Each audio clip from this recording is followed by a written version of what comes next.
जय माता दी भाई सभी को। और जैसे कि नवरात्रि तो ख़त्म हो चुके हैं, अब हम काम शुरू कर लेते हैं। और जैसे हमने बताया था आपको पहले आईब्रो के बारे में कि आईब्रो कैसे बनती है, कितने प्रकार की शेप होती है, आईब्रो की थ्योरी करवाई थी। उसके बाद हमने आईब्रो का प्रैक्टिकल भी करवाया था और वैक्स से भी प्रैक्टिकल बताया था। तो जिस किसी का कोई भी डाउट हो वो प्लीज़ कमेंट में पूछ सकता है।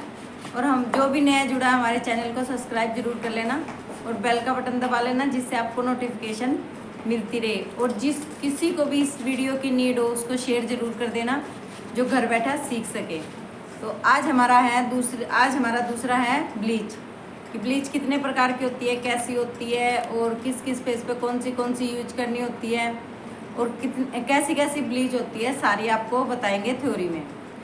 ब्लीच से पहले हमें, फेशियल ब्लीच से पहले हमें ये पता होना चाहिए कि हमारी स्किन कितने प्रकार की होती है और हमारी स्किन की लेयर कितनी होती है, हम किस स्किन पे काम करते हैं, ये सब पता होना चाहिए।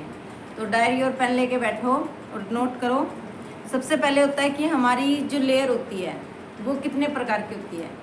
हमारी स्किन पे लेयर होती है वो 7 प्रकार की होती है। तो जिस पे 4 पे डॉक्टर काम करते हैं और 3 पे पार्लर वाली काम करती है, मतलब ब्यूटिशियन कोई भी है वो ऊपर की 3 लेयर पे काम करती है और नीचे की 4 लेयर पे काम डॉक्टर करते हैं।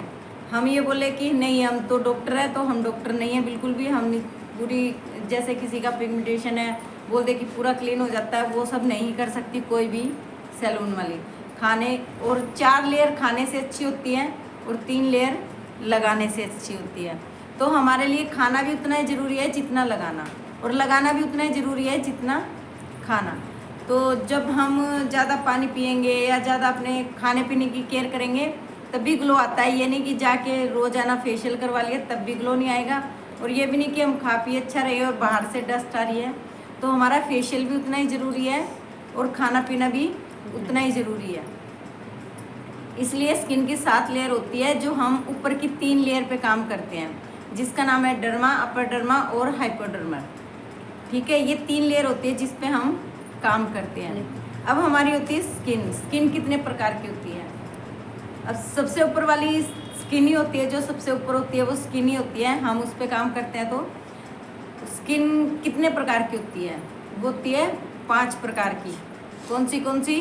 नॉर्मल, जो नॉर्मल, फिर ड्राई, फिर ऑयली, सेंसिटिव और कॉम्बिनेशन स्किन। ये होती है हमारी स्किन। तो सब नोट करो। सबसे पहले होती है normal, oily, dry, combination skin और सेंसिटिव स्किन।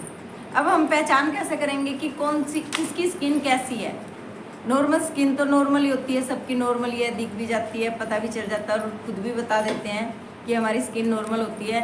वो ना ज़्यादा ड्राई होती है और ना ही ज़्यादा ऑयली होती है, और जैसे कोई प्रोडक्ट लगाओ तो उसका साइड इफ़ेक्ट भी ज़्यादा नहीं होता। और दूसरी कौन सी होती है? ऑयली होती है, तो हमारे स्किन पे ऑयल निकलता रहता है। थोड़ी सी देर में हम फेस वॉश भी करेंगे, थोड़ी देर तो ड्राई रहेगी, थोड़ी देर में फिर ऑयली हो जाएगी। तो ऑयली स्किन वो होती है। अब होती है ड्राई स्किन। ड्राई स्किन कैसी होती है? ड्राई बिल्कुल सूखी हुई, जैसे सर्दियों में सबकी स्किन हो जाती है, ऐसे ही ड्राई स्किन होती है। और ड्राई स्किन मतलब ऑयल नहीं होता उसमें, हमारे ओपन पोर्स में ऑयल नहीं निकलता, और ऑयली स्किन में ऑयल निकलता है। फिर होती है सेंसिटिव स्किन।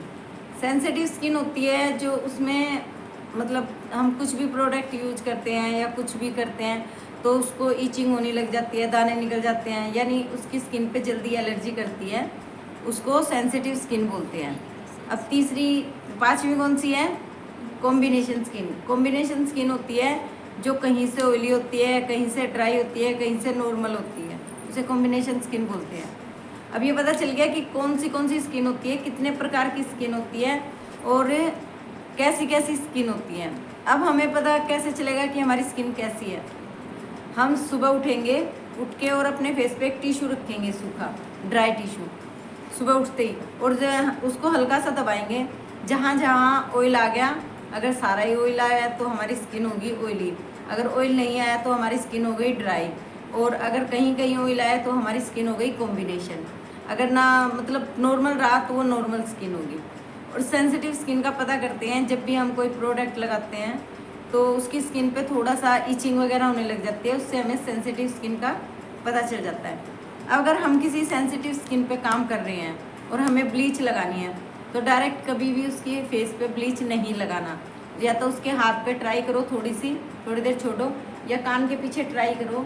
अगर उसको एलर्जी हो रही है तो आप वो ब्लीच यूज नहीं करोगे, वरना कर सकते हो। तो सेंसिटिव स्किन पे सबसे ज़्यादा ध्यान देने की ज़रूरत होती है।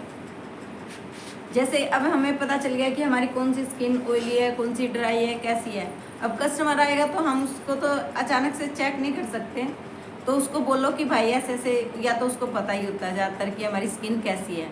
अगर नहीं भी पता, वो कहता है कि मेरे को नहीं पता, तो आप बोलो कि सुबह उठ के एक टिश्यू रख के देखिए जहाँ ऑयली स्किन है। ऑयली का भी वैसे पता ही चल जाता है, ऑयल आता है, कहाँ ऑयल आता है, कहाँ से ड्राई है, तो ऐसे तुम्हें पता चल जाएगा तुम्हारी स्किन कैसी है। वैसे ही हम फिर उसकी स्किन पे काम करेंगे। अब आती है हमें करनी क्या होती है, ब्लीच और फेशियल में दोनों में यही थ्योरी रहेगी स्किन के अकॉर्डिंग कि हमारी स्किन कितनी प्रकार की है, कितनी लेयर होती है स्किन की, और कैसी कैसी स्किन होती है, स्किन का पता कैसे लग सकता है, ये सब। अब उसके बाद आती है ब्लीच कितने प्रकार की होती है? 3। ब्लीच आप ये बोलोगे कि गोल्ड ब्लीच है, डायमंड ब्लीच है, ये सब ब्लीच के प्रकार नहीं होते, ये ब्लीच की फ्रेगनेंस होती है कि ब्लीच में कौन सा वो डला हुआ है, फ्रेगनेंस डली हुई है, उसे गोल्ड ब्लीच, फ्रूट ब्लीच, ये सब जिस चीज़ से बनती है वो है ब्लीच। और लेकिन ब्लीच होती कितने प्रकार की है ये अलग है। ब्लीच एक तो होती है जो क्रीम आती है और एक्टिवेटर आता है साथ में, क्रीम और एक्टिवेटर मिला के हम करते हैं, उसको बोलते हैं हम क्रीम ब्लीच। फिर आता है एक पाउडर, जैसे हम